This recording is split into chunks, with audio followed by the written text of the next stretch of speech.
हमारे चैनल को सब्सक्राइब करें और बेल आइकन जरूर प्रेस करें। Welcome to our YouTube channel.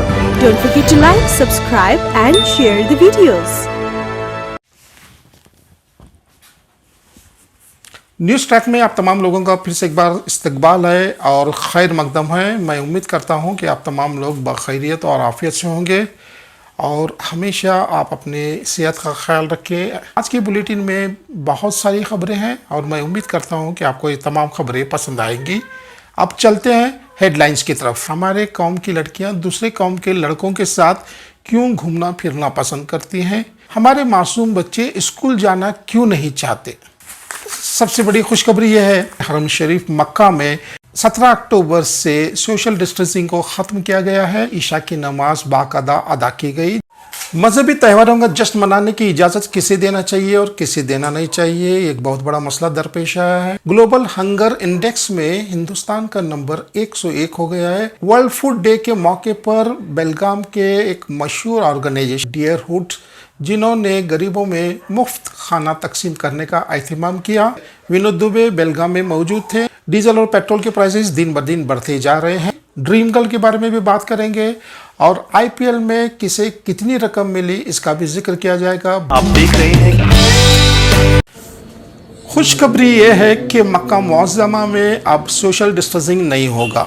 17 अक्टूबर की खुशखबरी हमारे लिए एक बाइस मुसर्रत है कि तकरीबन 2 साल तक हरम शरीफ में बहुत सी पाबंदियां लगाई गई थी, बहुत से सोशल डिस्टेंसिंग का ख्याल रखा गया था। अगर आपको उम्रा करना है तो एक फॉर्म भरना होता था जहां पे आपका नंबर और आपको वक्त दिया जाता था। सोशल डिस्टेंसिंग को ख़त्म किया गया और ईशा की नमाज वहां पे बाकायदा अदा की गई और जल्दी हम उम्रा और हज भी अदा कर सकेंगे इंशाअल्लाह। आप देख रहे हैं। डीजल और पेट्रोल के प्राइसेस दिन ब दिन बढ़ते जा रहे हैं। आज बात करते हैं कि हमारी लड़कियां बाकी क्यों हो गई हैं और दूसरे कौम के लड़कों के साथ तो ज़्यादा घूमना फिरना क्यों पसंद करते थे। जिम्मेदारी पेरेंट्स पे होती है, बच्चों पे भी होती है। वालिदैन हमेशा अपने कामों में रोजी रोटी कमाने के लिए मशगूल रहते हैं, बिजी रहते हैं। वालिदैन अपनी कलील यानी लिमिटेड इनकम में अपने 2-4 बच्चों को पढ़ाना उनके लिए बहुत ही मुश्किल हो जाता है। जिनके पास 2 से 4 बच्चे हैं, जिनमें 2 लड़कियां और 2 लड़के हैं, लेकिन लड़कों पे जिम्मेदारी ज़्यादा होती है और लड़कियों पे कोई भी जिम्मेदारी नहीं होती।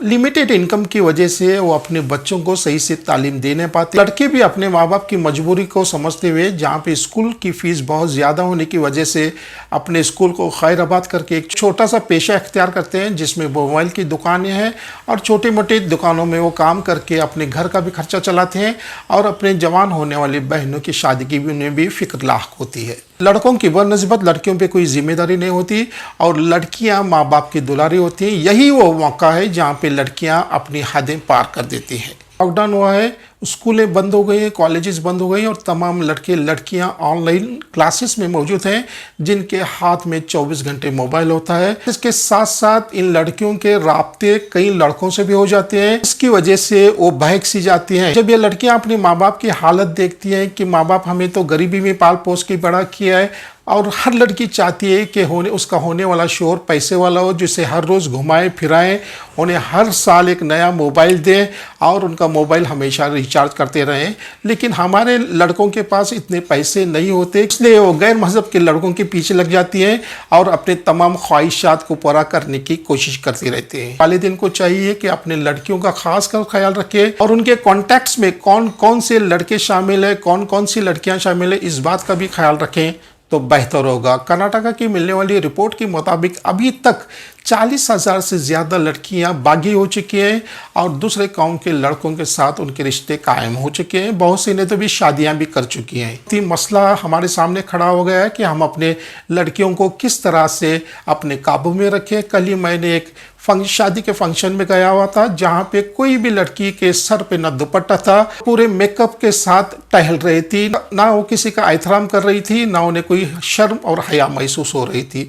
अगर ये सिलसिला चलता ही रहा, अगर हम अपनी लड़कियों पे लगाम न कसें तो मसला एक बहुत बड़ा मसला हो जाएगा, जहाँ पे सिर्फ हमें शर्म से अपना सर झुकाना पड़ेगा। हम तमाम वालिदैन से, तमाम लड़कियों से इल्तिजा और गुजारिश करते हैं कि वो अपने आप को काबू में रखें, अपने माँ बाप का इज़्ज़त का ख्याल करें, अपने माँ बाप के अहकाम को मानते हुए एक अच्छी ज़िंदगी गुजारने की कोशिश करें तो उनके लिए बहुत बेहतर होगा, समाज के लिए बेहतर होगा, मिल्लत के लिए बेहतर होगा और हमारे मज़हब के लिए बेहतर होगा। आप देख रहे हैं शिफा को है जहाँ, शिफा भी है वहाँ। शिफा को एक अनमोल आयुर्वेदिक दवा सर्दी, सरदर्द, ज़ुकाम, बदन दर्द, गले की खराश, दाम दर्द और पेचिस में बहुत ही मुफीद और शिफा बख्श है। आप देख रहे हैं लॉकडाउन में जितने भी स्कूल बंद हो गए थे उसमें सबसे ज़्यादा नुकसान मैंने कई मरतबा इस बात का जिक्र किया है कि तालीम का ही हुआ है और सबसे ज़्यादा मुतासिर होने वालों में वो मासूम बच्चे थे जिनके तमाम स्कूल्स बंद कर दिए गए थे। इसका नतीजा ये हुआ कि ऑनलाइन क्लासेस का एक नया ट्रेंड शुरू किया गया था जहाँ पे वालिदैन अपने बच्चों के हाथ में मोबाइल थमा दिए थे और छोटे से मासूम बच्चों के लिए एक खिलौना साबित हुआ। ज़्यादा से ज़्यादा देर वो मोबाइल पे गुजारना पसंद करते थे, इसलिए वो स्कूल का नाम लेते ही रोना शुरू कर देते थे। पिछली बार भी ऐसे वाक़ा कसई गली में हुआ था जिसकी वजह से एक 12 साल के लड़के ने वालिद की एक डांट पे उसने फांसी लगाकर अपनी जान दी थी। बच्चों के साथ एक नफ्सियाती मसला हो गया है। अब बच्चे चाहते हैं कि वो ज़्यादा देर तक अपने घर में रहे और स्कूल की पाबंदियों से आज़ाद हो जाएं। अगर बचपन में इन बच्चों का हाल ये है कि वो आज़ादी चाहते हैं, हम स्कूल जाना नहीं चाहते, हम ज़्यादातर वक्त अपनी मोबाइल पे गुजारना चाहते हैं, तो ये बच्चों का मुस्तकबिल क्या होगा आप बेहतर जानते हैं। फिर से एक बार वालिदैन से गुजारिश है, अब तमाम स्कूल खुल चुके हैं और जिस तरह से भी हो अपने बच्चों को स्कूल में दाखिल करने की कोशिश करें तो अपने बच्चों को मुस्तकबिल वो बेहतर बना सकते हैं। हमारे वालिदैन और हमारी मिल्लत, हमारी कौम का ये हाल है कि हम शादियों पे 10 लाख रुपए का खर्चा करते हैं, लेकिन बच्चों की तालीम पे खर्चा करने से हमें बहुत तकलीफ़ होती है, बहुत मुसीबत महसूस होती है। बहुत से लड़कों से मेरी बातचीत होती रहती है तो लड़के 10वीं जमात के बाद अपनी स्कूल इसलिए छोड़ देते हैं क्योंकि उनकी माली हालत बहुत ख़राब थी। इसलिए पैसों के मसले की वजह से हमारे बच्चे तालीम नहीं पा रहे। हम वालिदैन से फिर से गुजारिश करते हैं कि अपने ज़िंदगी के तमाम ज़रूरतों को बलाए ताक रख कर बच्चों के एजुकेशन, बच्चों की तालीम पर ध्यान दें तो बच्चों का मुस्तकबिल शानदार हो सकता है। आप देख रहे हैं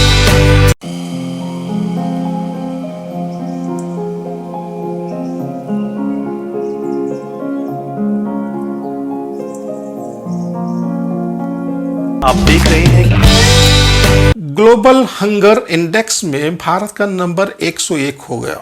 इस इंडेक्स के मुताबिक हमने बांग्लादेश और पाकिस्तान को भी पीछे छोड़ दिया और हमारे यहाँ भूखमरी का आलम यह हो गया कि दुनिया भर में अब हमारा नंबर 101 हो गया। वर्ल्ड फूड डे के मौके पर बेलगाम की एक मशहूर ऑर्गेनाइजेशन जिसका नाम डियरहुड है, बेलगाम शहर में 2 काउंटर का इफ्तिताह किया जहाँ पे गरीब लोगों के लिए फ्री खाने का इंतजाम किया गया था। कैसे आप? अल्हम्दुलिल्लाह जी, आज वर्ल्ड फूड डे है हाँ जी। और हमारे फ्री फूड फॉर नीडी के लिए एहतमाम किया गया है, इसके बारे में आप क्या कहना चाहेंगे? वर्ल्ड फूड डे है वो और बात है, लेकिन यहाँ पे तो डेली वर्ल्ड फूड डे चलते रहता है जी। यहाँ से हमें 20 साल से होटल जो चला रहे हैं, कोई ज़रूरतमंद आता है तो अल्लाह का करम है, कोई खाली नहीं जाता है। आप किन लोगों की मदद करते हैं हर रोज़? जो भी ज़रूरतमंद है, जो भूख है, सबसे बड़ी बात तो आज भूख है। जी जी। तो यहाँ रेलवे स्टेशन करीब होने की वजह से बहुत से लोग आते हैं जी। और 1 रुपये 2 रुपये में उनका कुछ नहीं होता, तो हमने डिसाइड किया कि जो हमारे हाथ से कुछ बनता है वो तो, और उसमें प्लस पॉइंट ये हो गया आज वर्ल्ड फूड डे है, बल्कि ये राइबर माली जो है डियरहुड फाउंडेशन, तो वहाँ पे विशाल मार्ट में भी एक ओपनिंग किए थे, तो उन्होंने कहा कि हमारे ऑर्गेनाइजेशन के थ्रू आप चालू रखो। अच्छा, फिर ठीक है बोल के बोल दिया। क्योंकि ऑर्गेनाइजेशन ये साल के पूरे 365 डेज करते हैं? 365 अल्हम्दुलिल्लाह 365। अच्छा अच्छा। आपके यहाँ कितने लोग आते हैं हर रोज़ तकरीबन? आते हैं, बहुत से लोग आते हैं, कोई हिसाब नहीं रखते, क्योंकि काउंटर पे 3-4 लोग रहते हैं। जी। काउंटर वालों से कहा गया है कि कोई भी अगर जरूरतमंद आए तो दे दिया जाए। आप देख रहे हैं तन्हाई एक ऐसी चीज़ है जिसका कोई हल नहीं है। और इस तन्हाई को दूर करने का एक ही जरिया है कि आप अपने आप को मशगूल रखें। श्री अभय पाटिल एमएलए साउथ ने इस बात का ऐलान किया है कि 6 महीने के अंदर ही हम एक सीनियर सिटीजन क्लब खोलेंगे, जिसमें बहुत सी सहूलतें होंगी, जहां पे सीनियर सिटीजन अपना वक्त गुजार सकेंगे। यहाँ पे 100 सीट का ओपन थिएटर रखा जाएगा, स्पोर्ट्स रूम होगा जहाँ पे कैरम और टेबल टेनिस खेला जाएगा, म्यूजिक रूम भी होगा जहाँ पे तबला, वायलिन और गिटार सिखाया जाएगा, और एक उसाभरी कट्टा भी होगा जहाँ पे लोग आके दिन भर की बातें करेंगे। उसाभरी कट्टा एक बहुत ही अच्छा लफ्ज मुझे लगा, इसलिए इस बात का मैं जिक्र कर रहा हूँ। शहर के हर गली और नुक्कड़ पे ये उसाभरी कट्टा मौजूद है, जहाँ पे लोग जमा होकर एक दूसरे की बुराई, एक दूसरे की अच्छाई करते रहते हैं, और दिन भर की तमाम इंफॉर्मेशन आपको उसाभरी कट्टा से मिल सकती है। आप देख रहे हैं मैं विनोद दुबे मुंबई से। ये आवाज़ आपने कई मरतबा सुनी होगी अपने मोबाइल पे। मुझे विनोद दुबे से ना कोई रंजिश है, ना दुश्मनी है, ना कोई खलिश है। विनोद दुबे के वीडियो में जो अल्फाज इस्तेमाल किए जाते हैं वो बहुत ही काबिले एतराज़ होते हैं। खासकर एक बाशऊर आदमी इस चैनल को देखना पसंद नहीं करता। ऐसे ऐसे जुबानी अल्फाज का इस्तेमाल करते हैं जिसे सुनकर हमें एक शर्म से महसूस होती है। आप चाहते हैं कि आप किसी की बुराई करें, आप मौजूदा हुकूमत की बुराई करना चाहते हैं, तो एक हद में रह के उनकी बुराई करना आपका हक है, लेकिन जुबानी अल्फाज का इस्तेमाल ना करें। मैं विनोद दुबे से इस बात की गुजारिश और इल्तिजा करता हूँ, चैनल में सही अल्फाजों का इस्तेमाल करें ताकि लोग आपके चैनल को देख सकें। आप देख रहे हैं बात बॉलीवुड की। आज बॉलीवुड में बात करते हैं बसंती यानी हेमा मालिनी की। हेमा मालिनी ड्रीम गर्ल, एक शायर की गजल। हेमा मालिनी एक बहुत अच्छी डांसर है। उन्होंने शानदार शुक्रवार कौन बनेगा करोड़पति में हिस्सा लिया और बहुत ही मजे मजे की बातें भी की। हेमा मालिनी बेसिकली एक बहुत अच्छे डांसर है और डांस की वजह से उन्हें फिल्मी दुनिया में काम करने का मौका मिला। उनकी सबसे पहली फिल्म थी सपनों का सौदागर, राज कपूर उनके हीरो थे।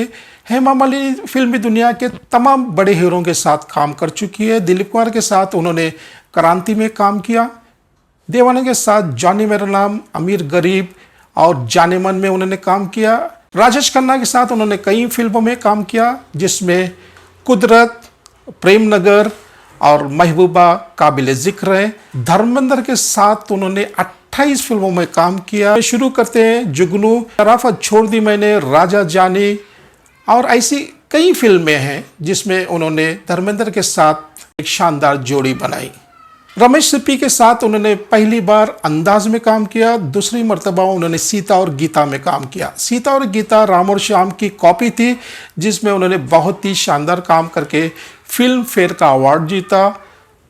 हेमा मालिनी की उम्र इस वक्त 73 है और उन्होंने 2 दिन पहले अपना जन्मदिन मनाया। हेमा मालिनी ने अपनी शादी धर्मेंद्र से की। सन्नी देओल, हेमा मालिनी और धर्मेंद्र बीजेपी ज्वाइन कर चुके हैं। धर्मेंद्र एक किसान फैमिली से ताल्लुक रखते हैं। हेमा मालिनी से शादी करने का ख्वाहिशमंद फिल्मी दुनिया के 3 हीरो थे, जिसमें एक जितेंद्र, दूसरे संजय कुमार और आखिरकार बाजी मार गए हमारे हीमैन धर्मेंद्र। आप देख रहे हैं बात करते हैं खेलों की दुनिया से। खेलों की दुनिया में आईपीएल का फाइनल हो चुका है और अब तमाम खबरें आपको मिल चुकी हैं। आईपीएल में जीतने वाली टीम सीएसके को 20 करोड़ रुपए का इनाम दिया गया। केकेआर को 12 करोड़ रुपए दिए गए। 3rd और 4th प्लेस के लिए खेले गए 2 टीम्स, दिल्ली कैपिटल्स और आरसीबी को 8 करोड़ रुपए दिए गए। T20 वर्ल्ड कप के प्रैक्टिस मैचेस शुरू हो चुके हैं और कल स्कॉटलैंड ने बांग्लादेश को हरा दिया। इंडिया और पाकिस्तान का वर्ल्ड कप T20 का मैच 24 अक्टूबर को खेला जाएगा, जो बहुत ही दिलचस्प होगा। T20 वर्ल्ड कप की पल पल की खबर हम आपको हर रोज बताया करेंगे। हम ये कोशिश कर रहे हैं कि हम उस ट्रैक आपको हर रोज मिले और इस बात की कोशिश जारी है और इंग्लिश में भी इस चैनल को शुरू किया जाएगा। इसके अलावा बॉली बस और स्पोर्ट्स स्प्रिट, जिसमें बॉलीवुड के और स्पोर्ट्स की खबरें दिखाई जाएंगी। न्यूज ट्रैक पे खबरों का सिलसिला जारी है और मुझे बताते हुए खुशी होती है कि न्यूज ट्रैक आप बड़ी दिलचस्पी से देख रहे हैं। शुक्रिया।